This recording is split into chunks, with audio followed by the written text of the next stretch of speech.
জিলহজের 10 দিনের ফজিলত আমাদের সবাইকে মনে করিয়ে দেওয়া লাগবে, ঠিক আছে? অনলাইন অফলাইনে সবাই প্রচার করবেন।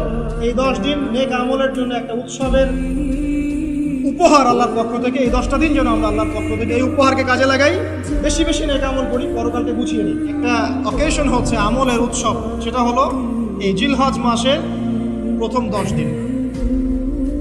এই জিলহজ মাসের প্রথম 10 দিন সম্পর্কে আল্লাহ পাক সূরা ফজরের মধ্যে শপথ করেছেন, ওয়াল ফাজরি, ফজরের কসম, ওয়া লায়ালিন আশর, এবং এই 10 রাতের কসম। এই 10 রাত বলতে এখানে জিলহজ মাসের এই 10 দিন এবং 10 রাতকে বোঝানো হয়।